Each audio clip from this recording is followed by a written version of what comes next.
Boa noite a todos e todas. Obrigada, Josélia, pelo convite. Obrigada a quem está trabalhando aí para o evento acontecer. Obrigada a presença de vocês. Muito engraçado, gente. Tem colegas de colégio aqui hoje, assim, que eu não vi há tempo. Que bom, que bom. É sempre para mim uma responsabilidade, né? Eu acho que falar sobre trabalho de outras pessoas e principalmente o trabalho de pessoas que estão aí vivas e produzindo, como é o caso da Geni Guimarães, né?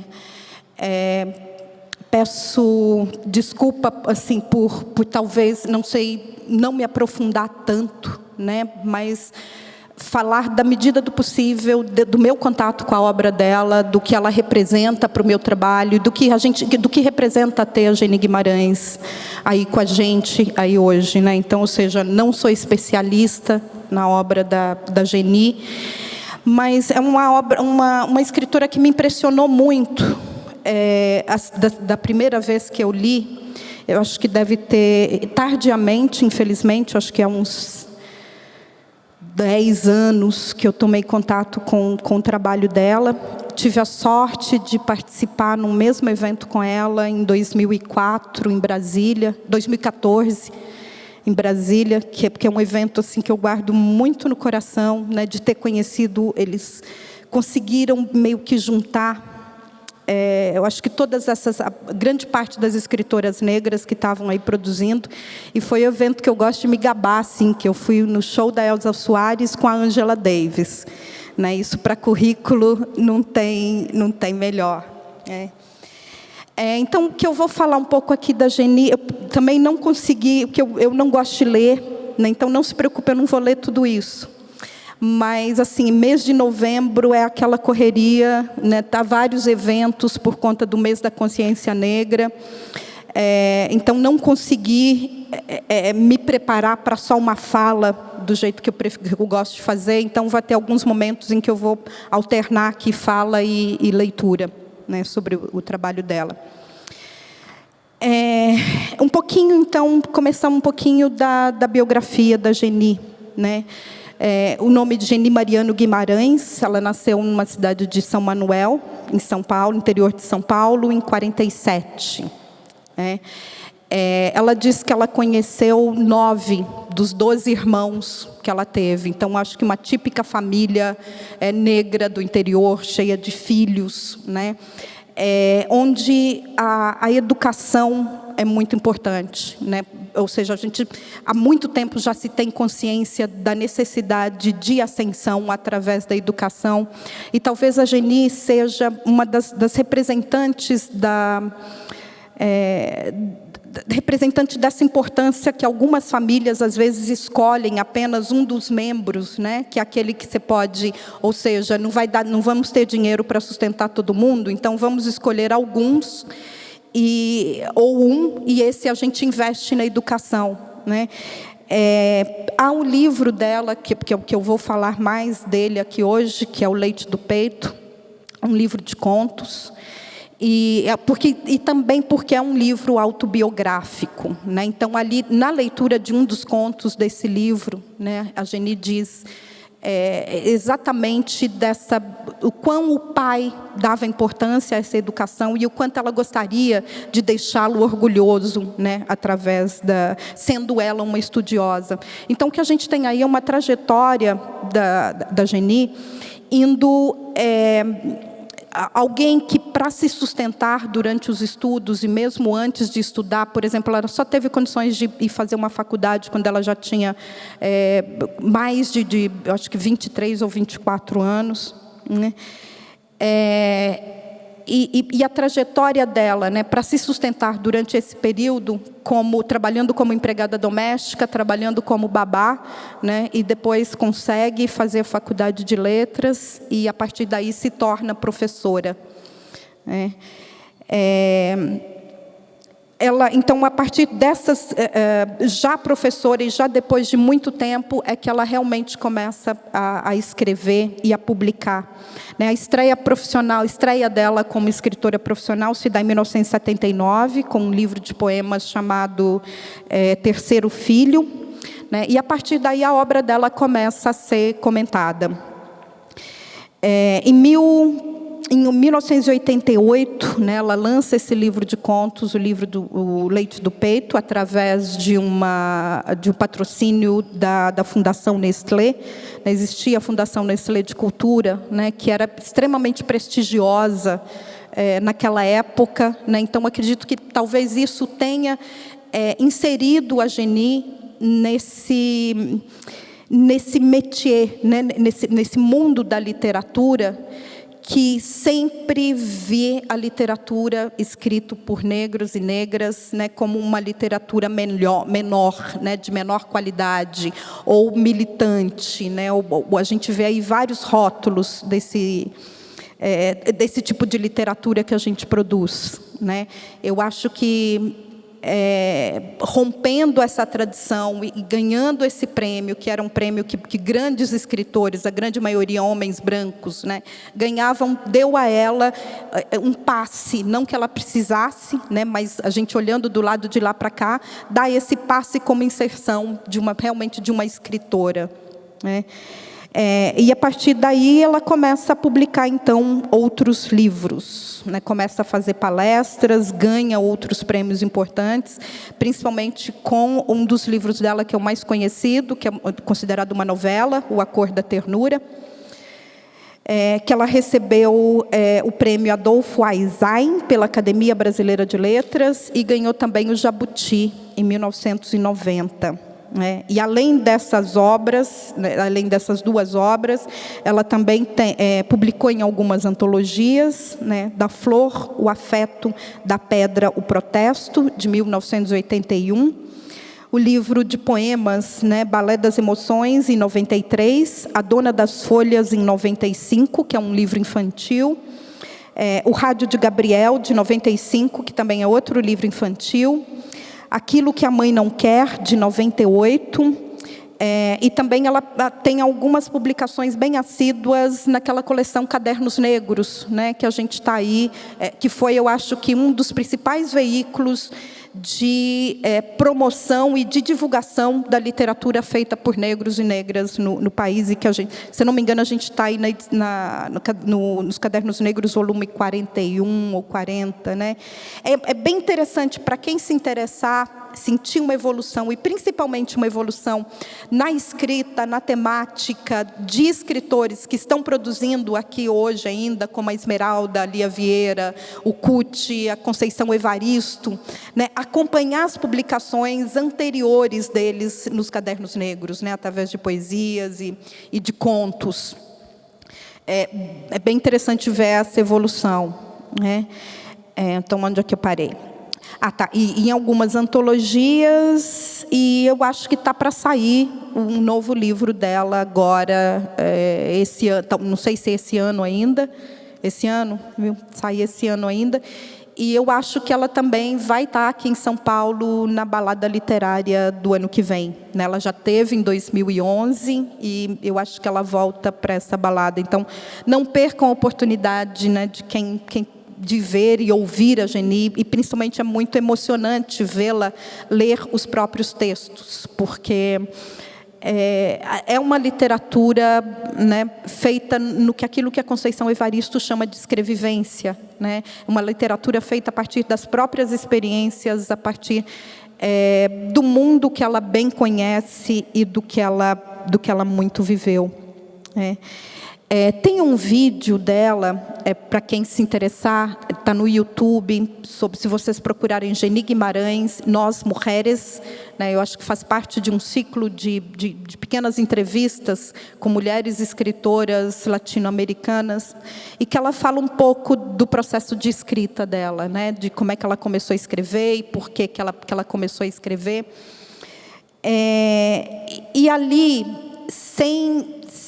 eu acho que sem a gente meio que conceituar, né, ela fala do que é considerado hoje academicamente uma literatura afrodescendente, né?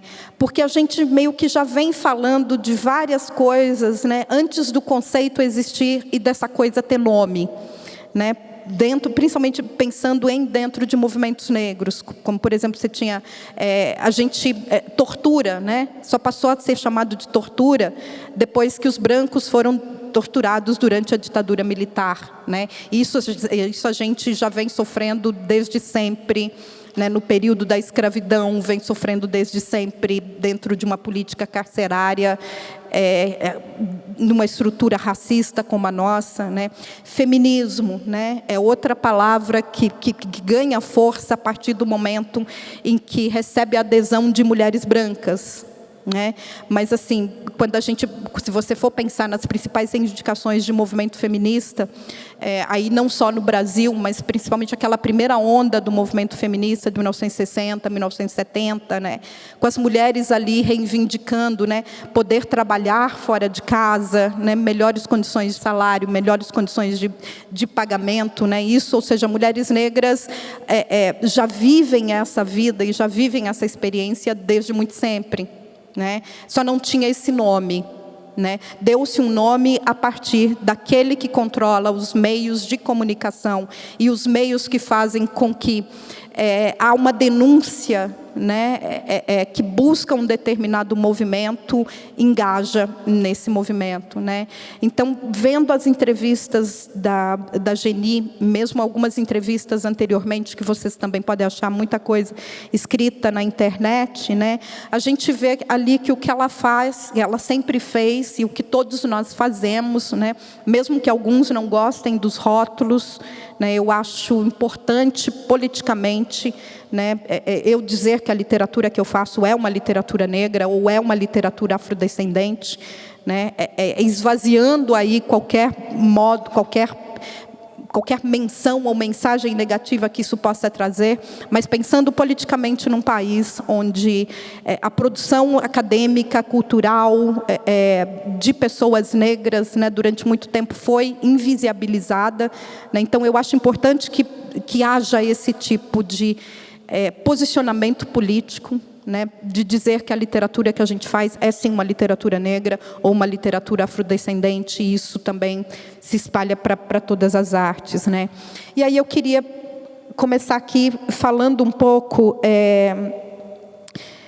do que essa palavra, né, ou talvez a ligação dessas palavras, literatura e afrodescendente, podem trazer, né? A gente pensando em termos linguísticos, né, a gente tem aí uma neutralidade das palavras, né?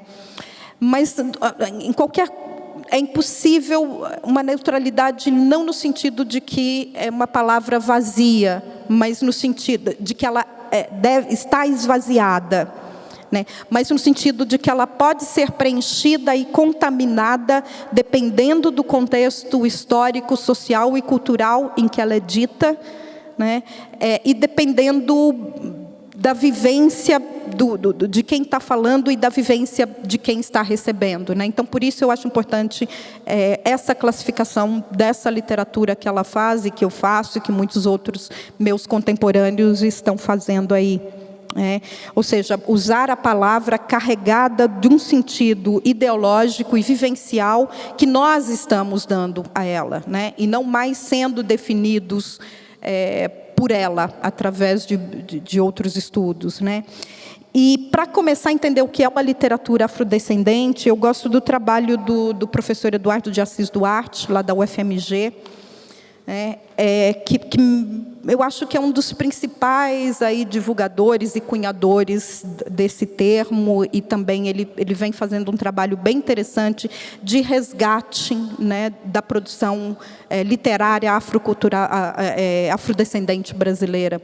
Né, tem uma coleção maravilhosa que ele lançou pela UFMG, que é Literatura Afrodescendente, que são 4 volumes, que vai desde Maria Firmina dos Reis, até pegando, se eu não me engano, já pega Giovanni Martins, já pega gente nova que surgiu aí nos últimos 5 ou 6 anos, né? É interessante a gente ver essa produção que é vasta e que durante muito tempo foi escondida, né? Não só por não ser de interesse de uma produção acadêmica, né, que por não entendê-la não entendê-la dentro de um contexto, né, que a torna necessária e a torna rica, né, decide por não estudá-la e por não entendê-la, por realmente não ter o corpus bibliográfico, né, para dar conta daquela literatura, né, porque eu acho que o conceito, ou seja, a leitura crítica que vem sendo feita dentro das academias brasileiras, né, e aí principalmente antes das ações afirmativas, a gente pensando aí até 2010 mais ou menos, né, é uma bibliografia que não dá conta do trabalho que a gente faz. E isso, assim, eu afirmo categoricamente de carteirinha, porque eu me lembro quando o Defeito de Cor foi lançado, e ele acabou meio que por preencher ali, dei sorte dele preencher uma determinada demanda, né, de alunos negros que estavam entrando na universidade e não se reconheciam, não se identificavam, né, com um material que estava disponível ali para eles estudarem, né. O que eu mais recebia era pedido de pessoas, né, pedindo realmente ajuda para desenvolver uma tese ou uma dissertação sobre o livro. Porque eles liam o livro, chegavam lá para o orientador e diziam: olha, eu quero trabalhar com esse livro aqui. Né? E, assim, 80% das vezes, o orientador tentava dissuadir a pessoa de trabalhar com aquele livro, porque ia tocar numa bibliografia que ele não conhecia. Né? Então, assim, eu me lembro de muitas vezes... Aconteceu com vocês?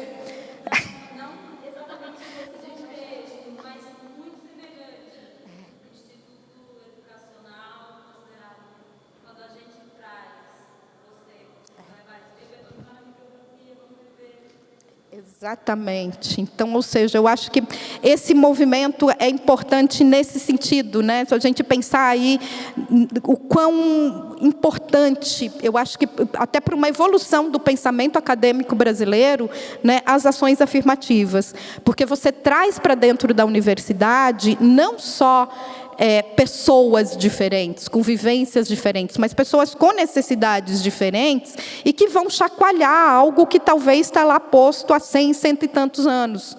Né? Então, eu me lembro dessa época, assim, às vezes ficar hora, porque eu também não conhecia, eu não venho da academia, eu sou formada em publicidade, né? Nunca estudei letras, acho que eu sempre fui uma boa leitora.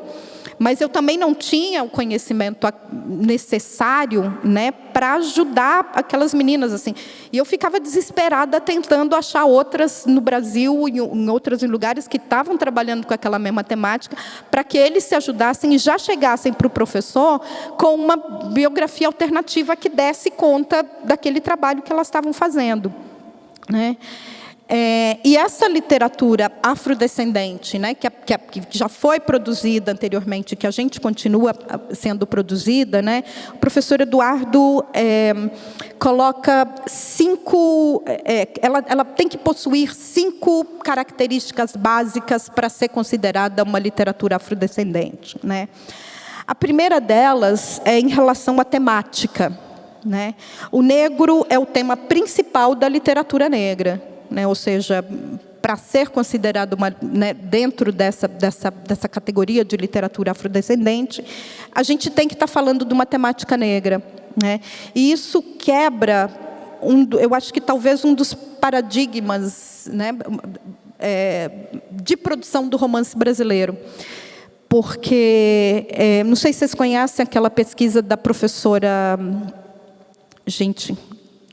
Regina Del Castanho, né, da UNB, da Universidade de Brasília, né? Ela analisou a produção dos romances publicados pelas principais editoras brasileiras durante 10 anos.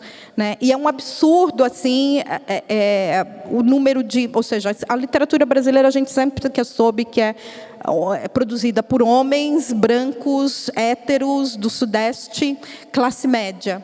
Né? E eles trazem para essa literatura uma temática do universo deles, né? Que gira ali em torno do seu próprio umbigo, né? Os temas tratados ali. né?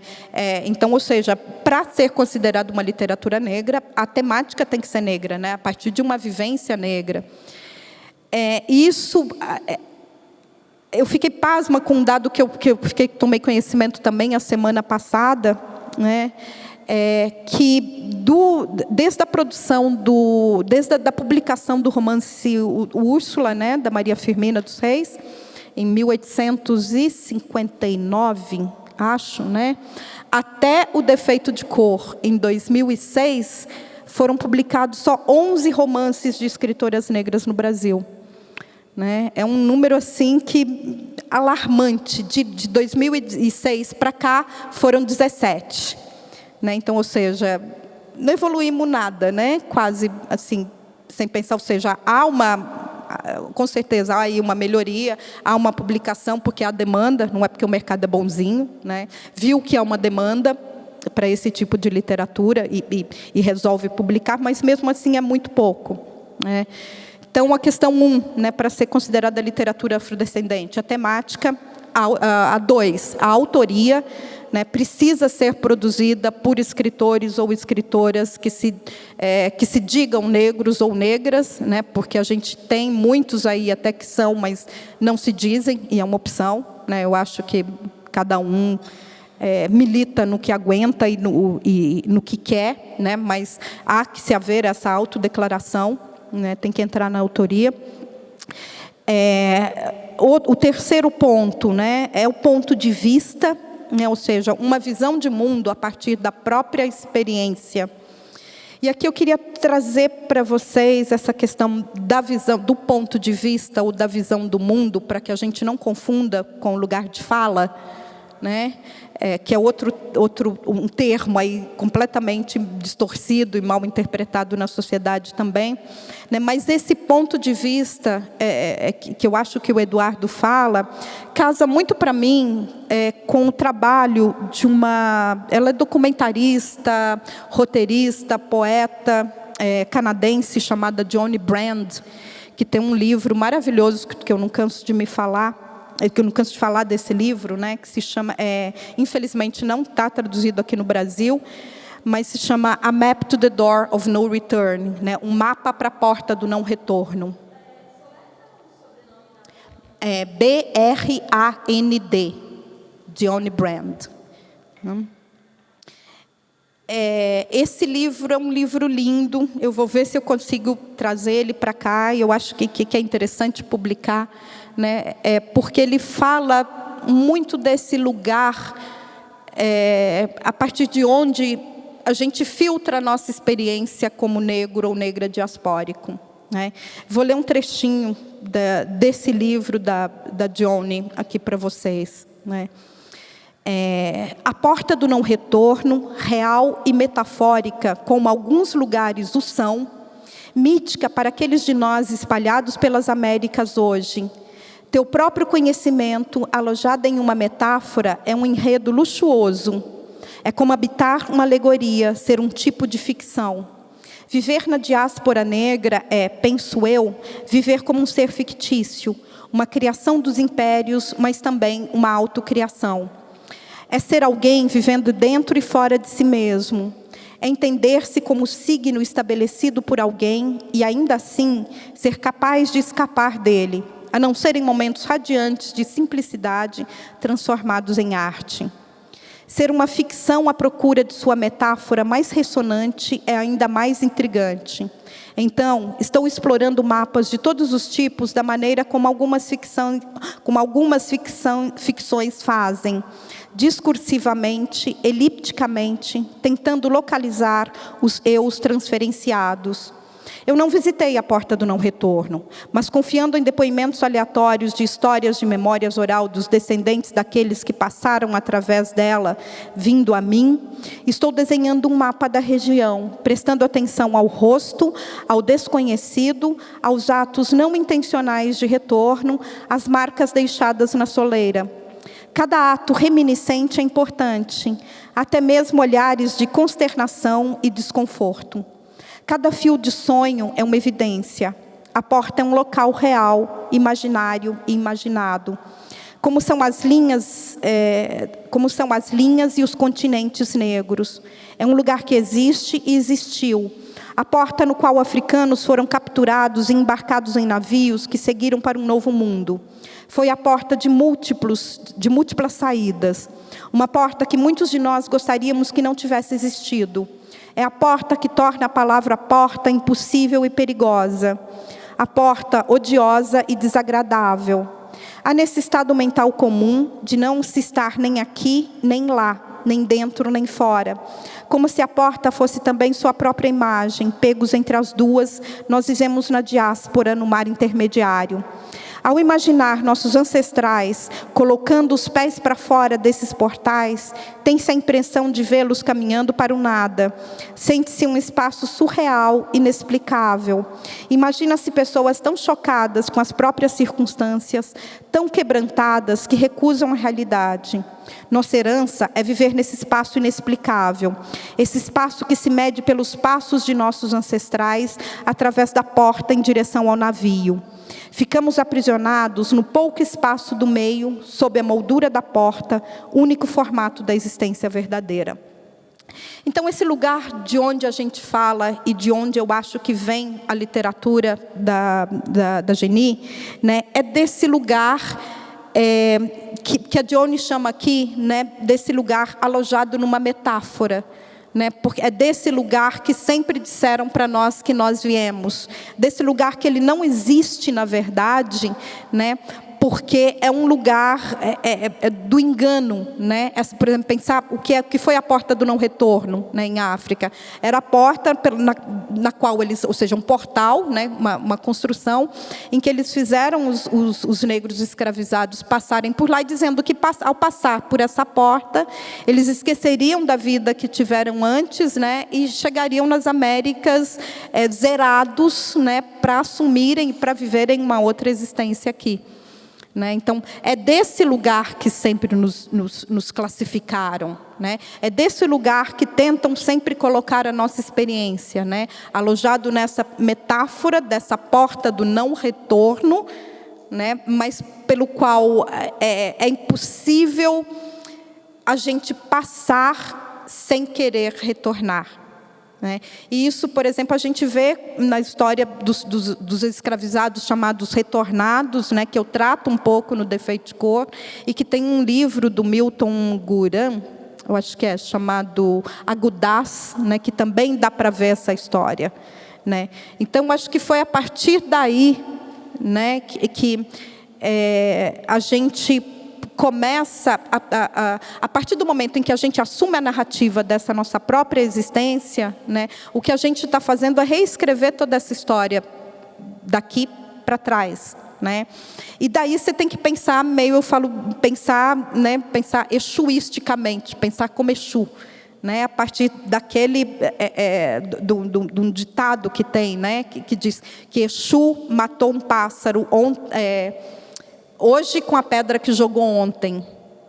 Né? Se a gente pensar nessa noção de tempo, né? Se a gente pensar nessa noção de tempo, de espaço, principalmente de espaço de narrativa, de tempo de narrativa, né?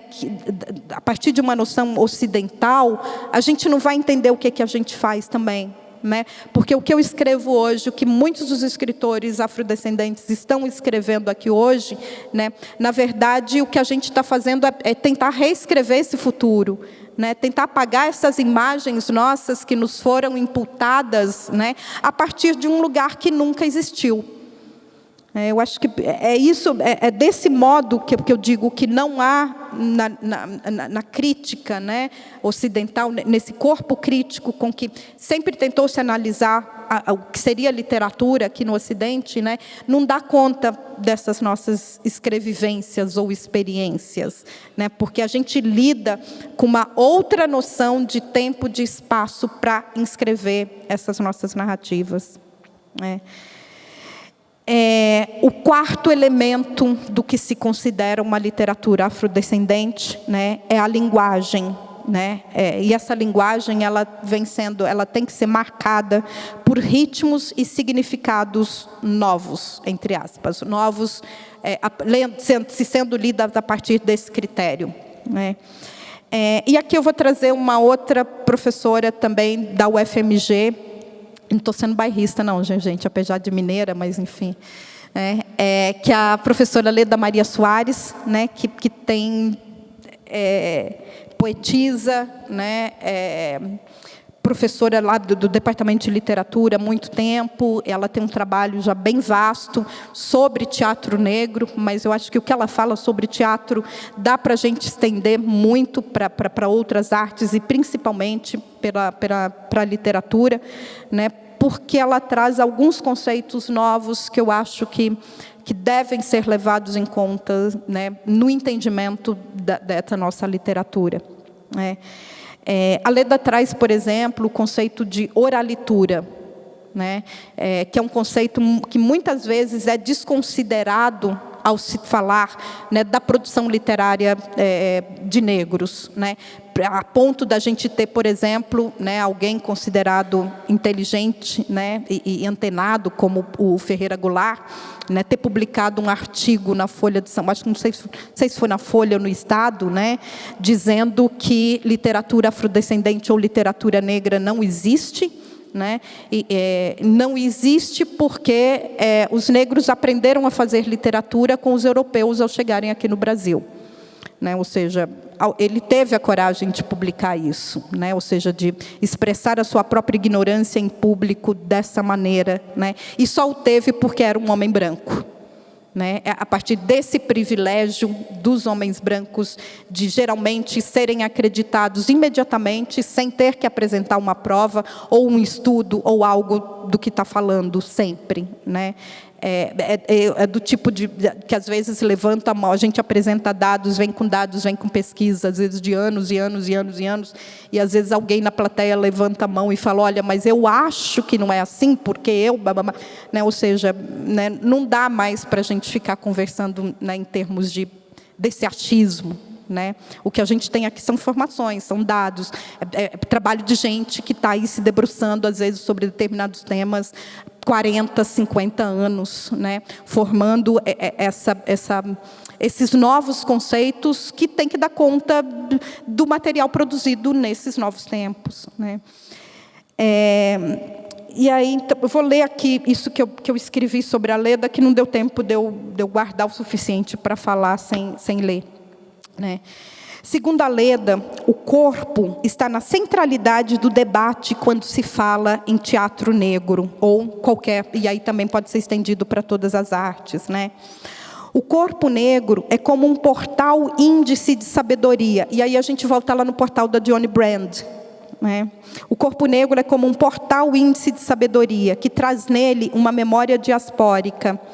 Como não temos nossa memória guardada em lugares oficiais, ou seja, na história oficial dos países ou dos continentes onde nós habitamos, né, podemos pensar o corpo como lugar onde está gravada a nossa produção e o nosso entendimento do mundo. Nosso corpo negro transveste em letra, falamos por ele. É um reservatório de memórias de um saber contestatório, até porque o corpo era a única coisa que, apesar de não nos pertencer, se a gente pensar dentro do processo diaspórico da escravidão, era a única coisa que podia ser levada conosco. Então, toda a memória, toda a história, o letramento, o engajamento, o que contar tinha que estar contido nesse corpo, e isso traz as marcas que são indeléveis nos sujeitos descendentes da diáspora. E aqui agora eu vou cotar a Leda falando da questão. A vivência subjetiva da afrodescendência, em todas as suas dobras, transfigura-se muitas vezes em leitmotiv da criação literária, mimeticamente encenada de forma polivalente e polissêmica, às vezes ambígua e pesarosa, às vezes irônica, utópica, transgressora. Elaborada como memória do vivido e do devir, caligrafa-se por engenhosos artifícios e ficções, instalados na e pela letra literária, matizando os rastros e lastros pelo quais a negrura, inicialmente menos ou mais audível, em tons mais ou menos pálidos, com maior ou menor visibilidade, se inscreve, se encadeia e se postula como experiência de linguagem. Venho, desde o final dos anos 90, matizando conceitual e metodologicamente o termo oralitura. E sempre digo, matizando o termo oralitura, que é diferente de oratura. Tanto como âncora para se abordar a letra em sua dureza, rasura dos protocolos e convenções literárias de base ocidental, assim como para destacar, no âmbito das oralidades afro, sua natureza predominantemente performática, realçando os modus operandos dessa enunciação em sua performance. O termo oralitura abriga também os processos, os procedimentos, os meios, os sistemas de inscrição dos saberes fundados e fundantes das corporalidades que engravidam uma experiência do mundo. Uma cosmovisão, uma memória, uma história, filosofias e várias outras epistemes cartografadas em territórios e abundâncias de instituição de subjetividade, das coletividades e seus afetos. Aqui, no âmbito da oralitura, o corpo vibra, encena, restitui, performando os repertórios, tanto antigos quanto os mais atuais das nossas africanias. Corporeidade, cartografia do corpo, lugar de revisão, inscrição e disseminação de lembranças, esquecimentos, memória, enfim. Nossa corporeidade, eu vou destacar 3 elementos. O corpo da vocalidade, que é a palavra vocal, que ressoa na performance oral como efeito de uma linguagem do corpo, inscrevendo o sujeito emissor num determinado círculo de expressão, potência e poder, como feixes de palavra, como sopro, hálito, dicção e acontecimento. Por isso, a palavra, índice do saber, não se petrifica em um depósito ou arquivo imóvel, mas é concebida como kinesis, como impulso cinético. Como tal, a palavra ecoa na reminiscência performática do corpo, ressoando como voz cantante e dançante, numa sintaxe expressiva e contígua, força e princípio dinâmicos. A palavra faz-se, portanto, também como sinestesia, necessitando da música, do ritmo, da dança, das cores, dos gestos performáticos, do movimento e da adequação para a realização. Assim, não são apenas palavras, mas são palavras, expressões, arrulhos, solfejos, síncopes vocais, toda uma partitura e paisagem sonora que ressoa como efeito de uma linguagem pulsional do corpo, inscrevendo o sujeito emissor num determinado círculo de expressão e potência do poder. Então, é uma literatura, né, que, mais do que pela palavra, ela passa pelo corpo. Né? Porque se a gente pensar nas características anteriores aqui que a gente vem falando, né, sobre literatura afrodescendente, né, o lugar de onde fala, o lugar onde está gravada a nossa memória, né, o lugar que nos inscreve no mundo, né, é o corpo. Né? E essa literatura que a gente produz, ela é uma literatura que mais, eu acho que traduz gestos, né, do que talvez descreva. E traduzir no sentido de é algo que vem de dentro. A gente vai ler uns trechinhos de alguns trabalhos da Geni, né, em que a gente vai ver isso, e depois eu volto a apontar onde é que ele aparece. Né? Essa memória que está gravada no DNA e que se insere nesse lugar de fala, né, através dessas marcas do corpo. Né? E essas marcas, elas são tão poderosas, né? Me interessa muito essa questão da memória. E não só para a gente, é interessante pensar e estudar essa memória abstrata, né, em termos ou seja, do pensamento, mas também essa memória corpórea. Né? Foi uma das coisas que eu tentei fazer no meu próximo livro, que eu acho que vai sair o ano que vem, né? Que eu parto de um trabalho de uma socióloga norte-americana chamada Joy DeGruy, que ela cunhou o termo estresse pós-traumático da escravidão. Né? Que ela e esse estresse pós-traumático ela começou a analisar nos povos diaspóricos, ou seja, principalmente em afro-americanos, né, que são frutos do trabalho dela, né, onde é que esse estresse pós-traumático se instala hoje, né, nos descendentes dos povos escravizados. E aí, a partir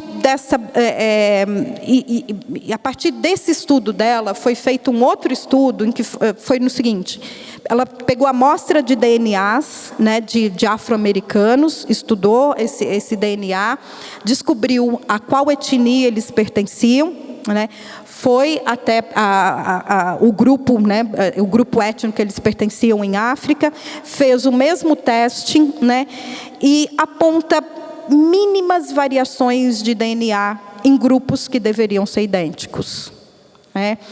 Ou seja, não chega longe disso caracterizar uma nova raça, né, ou caracterizar sistemas hierárquicos de inferioridade ou superioridade, né? Mas mostra, né, o poder incisivo, né, que o estresse pós-traumático dos resquícios da escravidão ainda tem nos povos, nos afrodiaspóricos, né? No sentido de os negros da diáspora, eles têm maior propensão a diabetes, a problemas cardíacos, a pressão alta, a algumas doenças mentais, né, a alcoolismo, a vícios em drogas, né?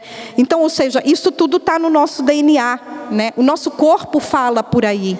E ao nosso corpo falar por aí, né, por essa literatura que passa pelo que a Leda chama de oralitura, né, que reúne não só a minha fala, mas os meus gestos, né, que reúne música, ritmo, dança, canto, né, todo esse gestual, ele passa por esse corpo que sofreu essas transformações, né, de geração em geração por causa do estresse pós-traumático da escravidão. Né? Então, eu falo de um lugar que não é o lugar onde... desse lugar que dá para analisar, né, por uma literatura que passe só pela linguagem oral, né? Ela passa por outros, e por isso é importante a gente ter tudo isso em mente quando a gente está lendo um texto de um escritor afrodescendente, né? E o quinto e último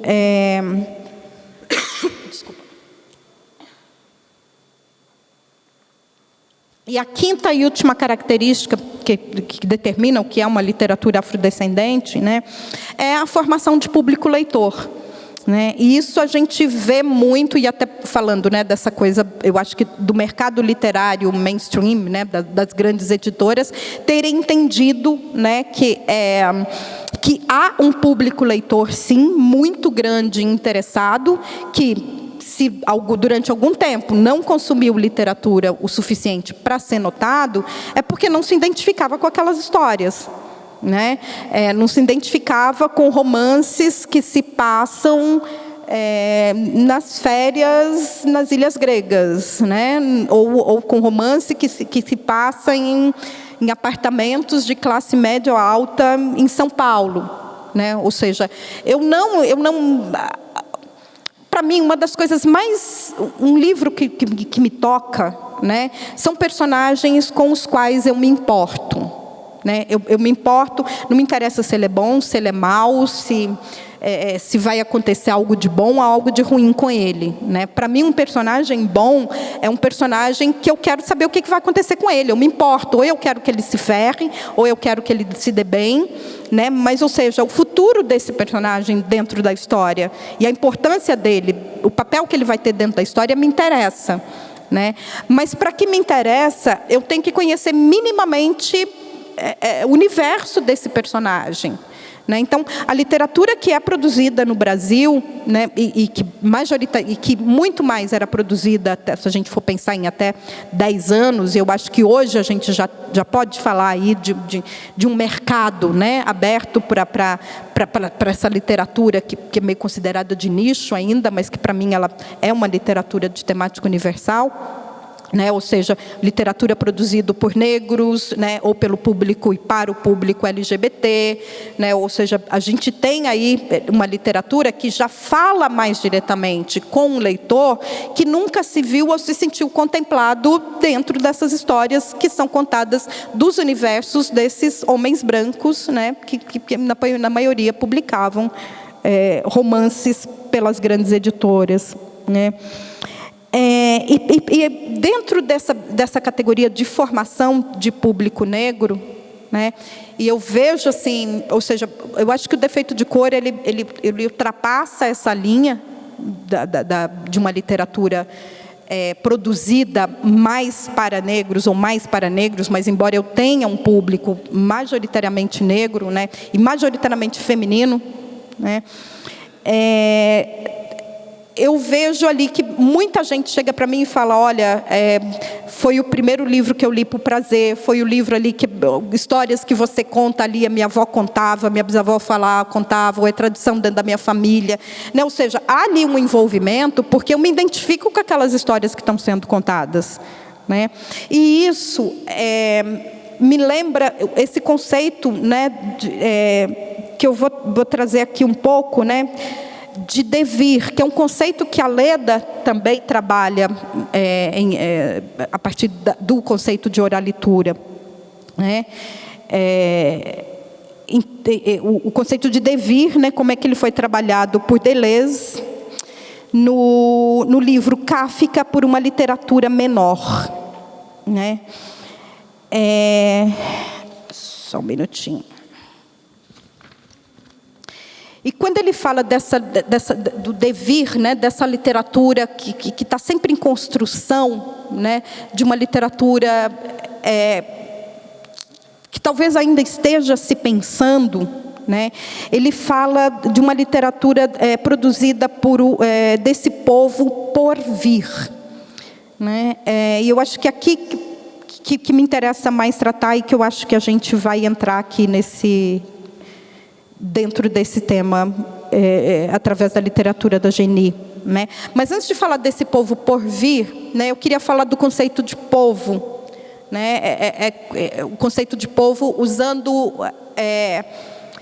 conceito que eu acho que se aplica aqui, né? E que vem num livro do Muniz Sodré, do professor Muniz Sodré, chamado Pensar na Go, que eu acho que quem ainda não leu deve, assim, urgente a gente começar a pensar, né, Brasil, e começar a pensar certos conceitos, né, através de uma filosofia que é negra, né, no sentido de ele vai estar trazendo para a gente conceitos de filosofia nagô, de filosofia banto e iorubá, né, que dão conta de discutir conceitos que até agora não eram compreendidos por uma literatura que está disponível aí para a gente, né?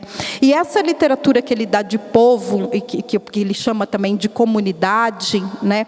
Para mim é extremamente importante para entender, por exemplo, o que está acontecendo aí agora, principalmente com a esquerda. Eu tenho visto mais homens de esquerda, né, homens brancos de esquerda, né, falando mal de grupos identitários, né, e geralmente jogando a culpa nos grupos identitários por uma maior recrudescimento, aparecimento da direita ou da extrema direita, né, não tendo a mínima noção de, por exemplo, o que os grupos identitários significam para os próprios grupos identitários, que eu acho que é a única coisa que importa aqui, né? Ou seja, o que é que estar em comunidade, o que é que estar dentro de movimentos, o que é que estar para negros estarem sempre em contatos com negros, qual é a importância disso? Né? E quando eles atacam esses grupos minoritários, e aí a gente pode estender também para LGBT, mesmo para mulheres, falando mesmo dentro de feminismo, né? Estão atacando algo que com certeza estão incomodando-os no sentido de não se sentirem incluídos naquela discussão, né? Mas é uma inclusão que eu digo que não é passiva, né? Que é ativa.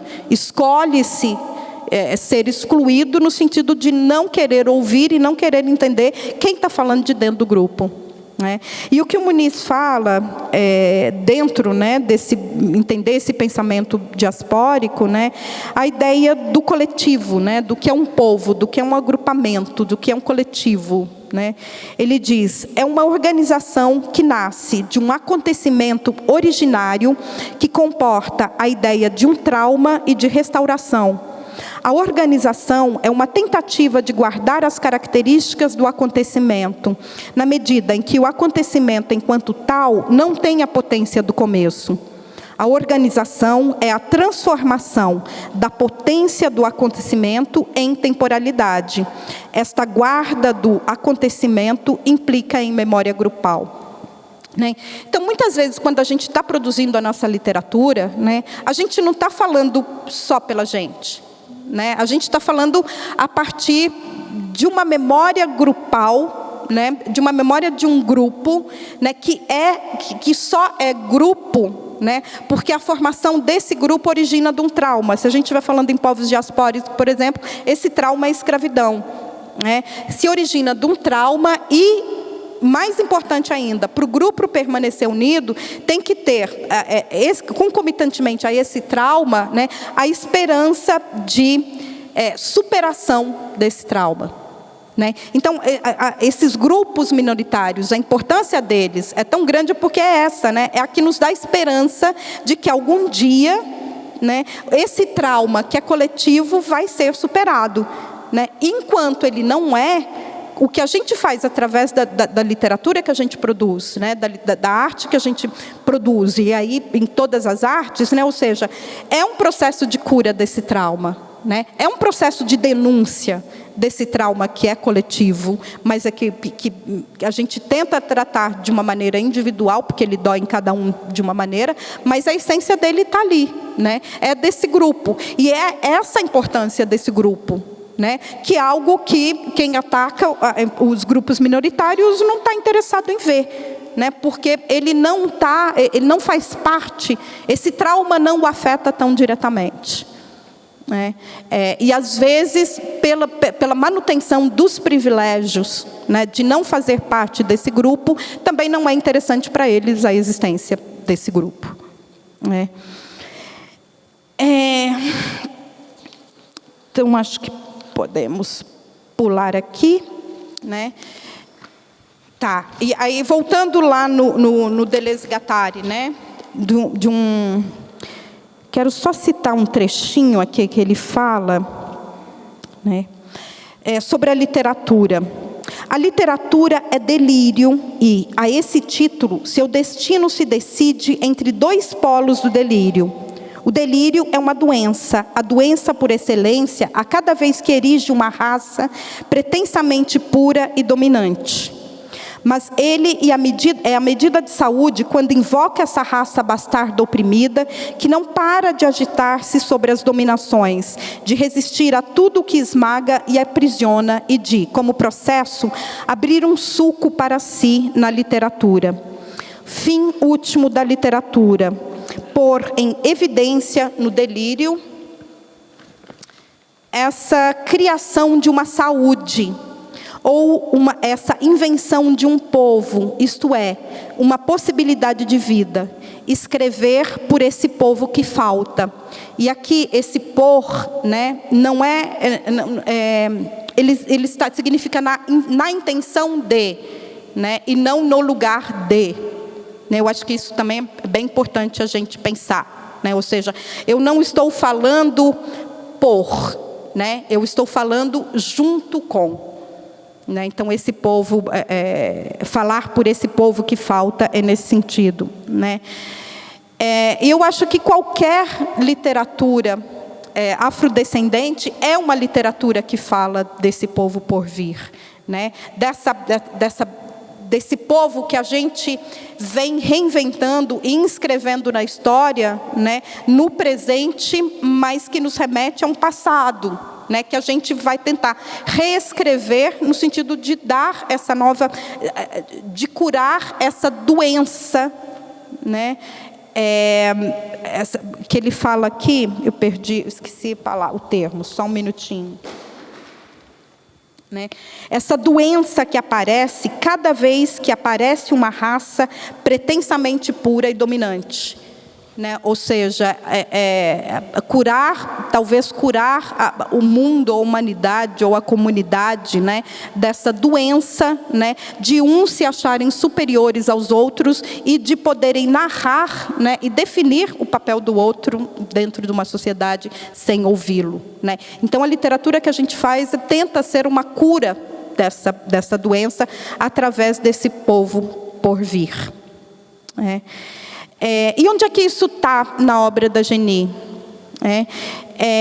Ela está, eu acho que principalmente aí eu vou falar do Leite do Peito, né, desse livro que é autobiográfico, né, na autorreferencialidade, né, ou seja, ela está falando de um sujeito que é ela mesma, né, apesar de serem memórias editadas, né, porque toda memória também ela não é real, ela passa por um processo de edição, né? Mas é sempre um autorreferente, né? Ela está ali nesse livro, é um livro de contos, são 11 contos. Eu acho que só um deles é narrado em terceira pessoa, todos os outros narrados em primeira pessoa, com o personagem sendo ela mesma, né? Está na intersubjetividade, né? E nessa intersubjetividade, né, ela lida ali com vários sujeitos que fazem parte do mundo dela, né, com o pai, com a mãe, né, eles estão todos ali nessa história, né, como sujeitos, uma individualidade que junto forma um coletivo que torna possível contar essa história a partir dessas memórias de infância e com quem ela viveu, né. Está no envolvimento afetivo, no registro confessional, né, na percepção interior em que o corpo, né, e aí a gente volta lá no trabalho da Leda de novo, né, em vez de ser visto de fora, é expresso a partir de dentro, assim como a referência à realidade doméstica como realidade artística. E isso é bem interessante também, né, ou seja, como é que se pensa, como é que é transformado em arte, né, esse cotidiano que muitas vezes é narrado sem nenhum glamour, né, sem nenhuma depuração, né, e aí eu estou falando de como é que isso pode ser lido, né. Eu acho que inicialmente a Carolina Maria de Jesus é importante, né, nessa transformação desse cotidiano em arte, né, do dia a dia, dos problemas vividos ali no dia a dia, e na inscrição dessa arte como uma narrativa universal, né. Um exemplo que eu gosto sempre de dar, né, por exemplo, a diferença do tratamento, né, que é dado, por exemplo, a, sei lá, Clarice Lispector e a Carolina Maria de Jesus, né, escritoras ali que foram contemporâneas, falando dos seus próprios universos, né, a partir dessa vivência cotidiana, né, a partir dos problemas que as incomodavam ali, né, e a literatura da Clarice, né, é tida como uma literatura que trata de problemas, né, inicialmente da mulher em geral e depois da humanidade, né, ou seja, são problemas, ela trata de problemas universais, né, enquanto que a obra da Carolina muitas vezes por tratar do cotidiano, primeiro colocá-la ali nesse lugar de sempre, né, a escritora a favelada que escreve, né. E essa, por exemplo, foi uma das brigas da Carolina, né, com o descobridor dela, né, o Audálio, exatamente, né? Porque assim, depois que ele viu o sucesso que ela fez, né, no quarto de despejo, e do imaginário que ele colocou na cabeça das pessoas ali, como a favelada que escreve, né? Eu tive com a Vera, que é a filha dela agora, num evento no Rio, há pouco tempo, na FLUP, né? E a Vera narrando essa história, né? Que a briga principal deles foi que a Carolina era super vaidosa. Então, quando ela começou a comprar um dinheirinho, né, ela foi comprar roupas que ela queria usar, roupas bonitas, maquiagem. Ela gostava de andar maquiada, andar com bijuteria, andar com joias, botar um salto alto. E ele brigava com ela quando ela saía de casa assim. Porque ele dizia que ela tinha que se vestir mais simples, senão ela ia parar de fazer sucesso. Né? Ou seja, porque o que ele estava ali, na verdade, era querendo, né, que o corpo dela fosse lido a partir de uma escritura que ele controlava, né? E não que partia dela mesma, né? Qual é o problema daquele corpo da mulher favelada, né, ser esse corpo também vaidoso, né, de uma demonstração de uma subjetividade própria ali, né? E ele não deixava. Então, foi um dos afastamentos deles, foi esse, né? E porque ele queria vender essa ideia da Carolina, né, como uma escritora à parte do que era a literatura brasileira. E era exatamente assim que ela lida, né? Porque enquanto a Clarice vai lá nos temas universais e tratar dos temas universais, né, a Carolina é aquela que sempre vende mais se for dita como uma excepcionalidade. Né? O que ela fazia, ou seja, a capacidade extraordinária dela de narrativa, né? O que nada fazia não era narrar o extraordinário, era narrar o cotidiano dela e de várias mulheres que eram contemporâneas a ela, né? Era esse o intuito ali, né? E que a gente vê isso na obra da Geni, que eu acho que a gente continua vendo também na obra de escritores contemporâneos negros, em maior ou menor grau aí, né? Cadê onde foi que eu parei? Tá. Como referência à realidade doméstica, como realidade artística, são elementos característicos de uma escrita essencialmente feminina e dos quais podem se encontrar abundantes exemplos nos versos ou nas palavras de Geni Guimarães.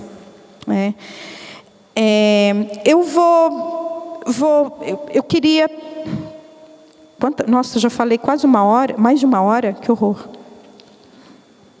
Eu tenho aqui uma breve análisezinha sobre alguns contos dela, desse livro, mas eu acho que eu prefiro ler um conto dela, né? Eu acho que para quem não tomou, para quem ainda não teve contato, eu acho que talvez, espero que todo mundo aqui já tenha, mas eu acho importante a gente ouvir, né, esse texto e pensar, né, em tudo isso que a gente ouviu aqui, né, em como elementos do que caracteriza uma literatura afrodescendente, né, quando elementos estão presentes aqui nesse conto. Né, eu gosto muito desse conto. Quem for ler O Leito do Peito, né, vocês vão ver que é um livro bem interessante, que nesses contos, né, ela conta mais ou menos ali toda a trajetória dela, né, desde de criança, quando ela sofre os primeiros atos de racismo, né, até quando ela vira professora. E também, e aí ela, como criança, né, a partir dos 5, 6 anos, né, sofrendo racismo por parte de professores, por exemplo, e depois já professora sofrendo racismo por parte dos alunos, né, que não sentiam a firmeza, que não se sentiam à vontade, né, com aquela professora negra, né, não sentiam confiança. E esse conto que eu vou ler se chama Metamorfose, se não me engano é o terceiro ou quarto do Leito do Peito, mas enfim. No ano seguinte, já no primeiro dia de aula, levava na bolsa um poema de 4 versos que dizia assim: foi boa para os escravos e parecia um mel. Acho que é irmã de Deus, viva a princesa Isabel. De imediato, não tive coragem de mostrá-lo à professora. Cada vez que tentava, ficava gelada e o coração já ia correndo bater na garganta. Mas no segundo dia de aula, numa hora em que ela disse que a minha letra era bonita, arranquei da bolsa o poema e lhe entreguei. Ela foi até a mesa e sentou-se com o meu papelzinho na mão. Leu e releu. Pegou a caneta, riscou qualquer coisa por sobre os seus versos e mandou Pedro chamar o diretor. Imediatamente me deu vontade de urinar e vomitar. Será que havia feito alguma coisa errada? E se houvesse feito, iria para os grãos de milho nos joelhos? Chegou o diretor, seguido do Pedro. Dona Cacilda deu-lhe o papel. O diretor leu. Ficaram algum tempo conversando baixinho e apontando alguma coisa que eu havia escrito. Depois ele saiu e a professora devolveu-me o poema e continuou a aula calmamente, sem um gesto que me explicasse o bom ou o ruim dos meus versos.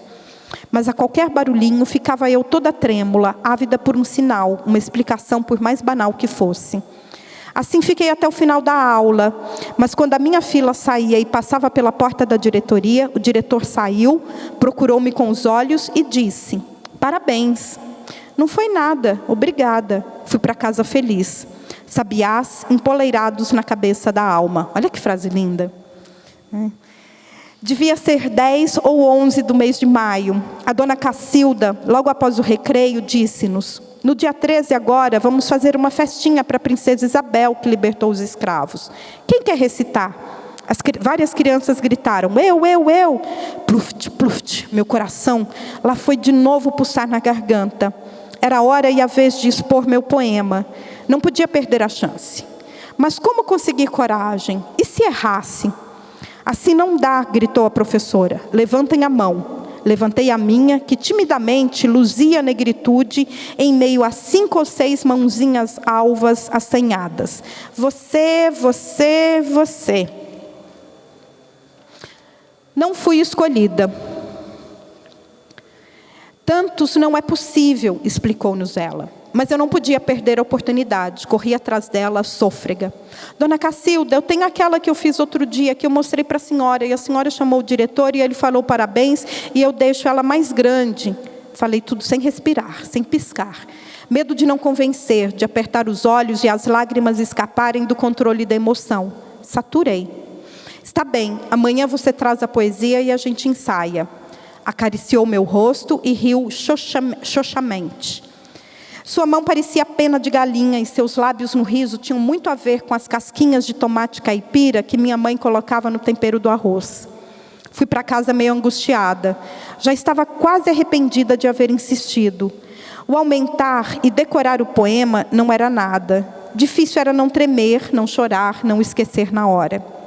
Pensei em não ir às aulas por uns dias, inventar uma dor de barriga.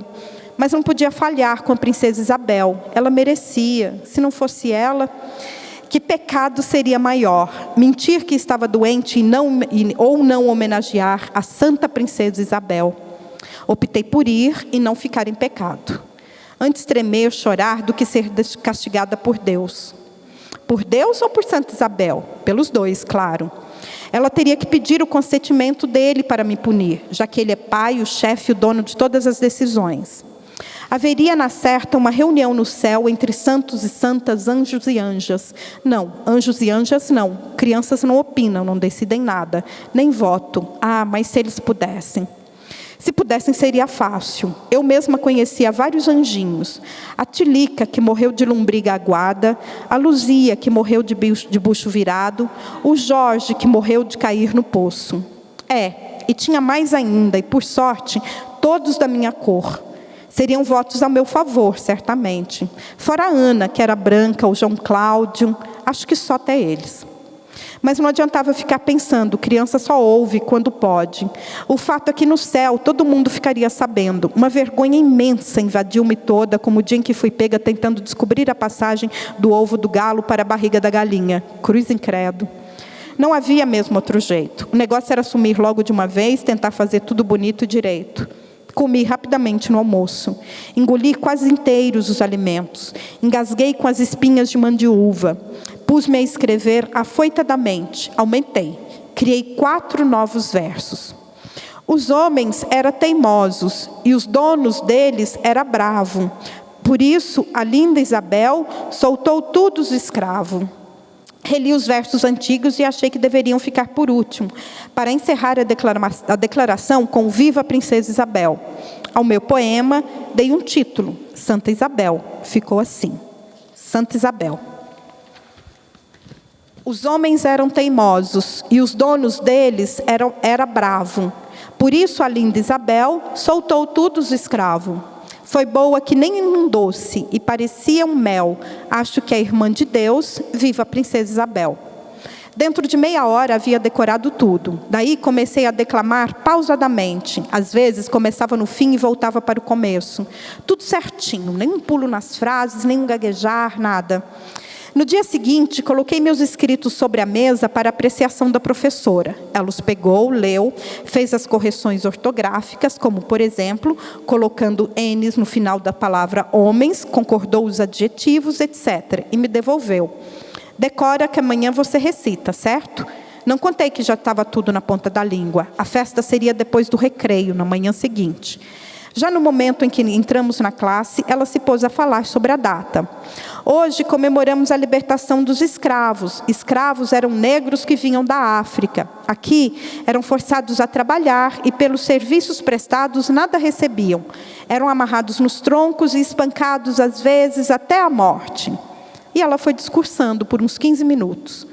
Vi que a narrativa da professora não batia com o que nos fizera a avó Rosária. Aqueles escravos da avó Rosária eram bons, simples, humanos, religiosos. Esses apresentados eram bobos, covardes, imbecis. Não reagiam aos castigos, não se defendiam ao menos. Quando dei por mim, a classe inteira me olhava com pena ou sarcasmo. Eu era a única pessoa dali representando uma raça digna de compaixão, desprezo, que sumir, evaporar não pude. Apenas pude levantar a mão suada e trêmula e pedir para ir ao banheiro. Sentada no vaso, estiquei o dedo indicador no ar e escrevi: lazarento. Era pouco, acrescentei: morfético. Acentuei o E do F e voltei para a classe. No recreio, a Sueli veio me presentear com uma maçã e a Raquel, filha do administrador da fazenda, ofereceu-se para trocar o meu lanche de abobrinha abafada pelo dela, de presunto e mussarela. Não os comi, é claro, a compensação desvalia. Não era como leite que, derramado, passa-se um pano sobre e pronto. Era sangue. Quem poderia devolvê-lo? Vida? Que se enxugasse o fino rio a correr mansamente. Mas como estancá-lo lá dentro, onde a ferida aberta era um silêncio todo meu, dor sem parceria? Na hora da festa, eu estava um trapo. No entanto, não me preocupavam mais os erros ou acertos, insucessos ou insucessos. Era a vergonha que me abatia. Pensava que era grande da classe, só por ser a única a fazer versos. Quantas vezes deviam ter rido de mim, depois das minhas tontices em inventar cantigas de roda? Vinha mesmo, era de uma raça medrosa, sem história de heroísmo. Morriam feito cães. Justo era mesmo homenagear Caxias, Tiradentes e todos os Dons Pedros da história. Lógico, eles lutavam, defendiam-se e a seu país. Os idiotas dos negros, nada. Por isso que meu pai tinha medo do seu Godoy, o administrador, e a minha mãe nos ensinava a não brigar com Flávio. Negro era tudo bosta mesmo, até meu pai, minha mãe. Por isso é que eu tinha medo. O filho puxa o pai, puxa o avô, que puxou o pai dele, que puxou eu, consequentemente ali, idiota, fazendo parte da linha. Caí em mim com a professora falando: esqueceu? Não faz mal, na outra festa você recita. Logo chega o dia de Anchieta, do soldado, vamos sentar, não tem importância. Levou-me com cuidado e me fez sentar numa cadeira ao lado dos outros professores, lá na frente. Eu sentia muito sono e sede. Estranhei o fato do meu coração estar quieto, sem soltar para a garganta. Apalpei o pescoço de todas as maneiras. Já ia verificar se estava no peito, mas desisti. Será que ele morreu? Por inferno, se quiser morrer, que morra, pensei, olhando a sujeira do nariz que saiu preguiçosa e caiu sobre as pregas estreitas da saia azul novinha. Naquele dia, ninguém correu na volta para casa. Iam todos à minha volta, preocupados porque eu não conseguia andar depressa. Sentia-me sem peso e, quando mudava o passo, achava que o chão à frente estava em desnível, longe, mole. Quando cheguei em casa, minha mãe falou: seu almoço está em cima do fogão, depois você lava o prato lá na vasca, que eu já vou indo lavar uns trem. Desvencilhei-me do material escolar e peguei o prato de comida. Já ia saindo para jogar tudo para as galinhas no terreiro, quando pensei que se eu levasse o prato logo, minha mãe ia desconfiar, porque não se almoça em tão pouco tempo. Resolvi aguardar. Destampei a vasilha e comecei a remexer a comida. Separei os grãos de feijão preto com o cabo da colher, joguei-os no meio das labaredas que mantinham aceso o fogo do fogão. Depois, atirei a comida no quintal e fui levar o prato, como a minha mãe havia recomendado. Até então, as mulheres da zona rural não conheciam as 1001 utilidades do bombril. E para fazerem brilhar os alumínios, elas trituravam tijolos e com o pó faziam a limpeza dos utensílios. A ideia me surgiu quando minha mãe pegou o preparado e com ele pôs-se a tirar da panela o carvão grudado no fundo. Assim que ela terminou a arrumação, voltou para casa. Eu juntei o pó restante e com ele esfreguei a barriga da perna. Esfreguei e vi que diante de tanta dor era impossível tirar todo o negro da pele. Daí então, passei o dedo sobre o sangue vermelho, grosso, quente, e com ele comecei a escrever pornografias no muro do tanque d'água. Quando cheguei em casa, minha mãe, ao me ver toda esfolada, deixou os afazeres, foi para o fundo do quintal, apanhou um punhado de rubi e com a erva preparou um unguento para as minhas feridas. Enquanto umedecia um paninho no preparado e colocava na minha perna, dizia: Deus me livre, eu canso de falar. Não sobe nos muros, não brinca de correr e que nada. Entra por um ouvido e sai pelo outro, parece moleque. Mentira, nem moleque faz isso. Vê o Zezinho. Eu ouvia sua voz distante, brava, doce, bálsamo. Dentro de uma semana, na perna, só uns riscos denunciavam a violência contra mim. De mim para mim mesma. Só ficaram as chagas da alma esperando. Eu queria só terminar com duas falas dela, né? Uma de uma entrevista que ela deu, né, que perguntam para ela: como é que você consegue escrever tão sensível? Né? A resposta dela é: eu não sabia responder, porque é fácil. Né? Então, ou seja, eu estou falando de mim. Né? Se isso é sensível para você, eu não sei explicar porque só é. Né? E uma outra tem uma dedicatória de um dos livros dela, que eu acho que A Cor da Ternura, né, que ela dedica para a mãe, que é uma das dedicatórias mais lindas assim, que eu acho de livros. Né? E eu queria deixar essa última frase meio que agradecendo a Geni, né, por estar escrevendo, por ter escrito, por ser quem é. E eu acho que a todas essas escritoras negras, principalmente as 11, né, que vieram lá dessa publicação antes do Defeito de Cor, com certeza a Geni se insere aqui com A Cor da Ternura, né, porque abriram caminho para a gente estar aqui, abriram caminho para a gente estar denunciando, né, abriram caminho para que a gente possa reivindicar um estudo decente sobre as nossas obras, que não diminuam porque é militante, sim, porque precisa ser, politicamente precisa ser. Né? E não é uma militância gratuita, né? É uma militância que faz através desse sensível simples. Né? E essa dedicatória né, pelo útero, pelo leite, pela fé, pela paz, por essa herança poética que transcende. Obrigada, minha mãe. Obrigada.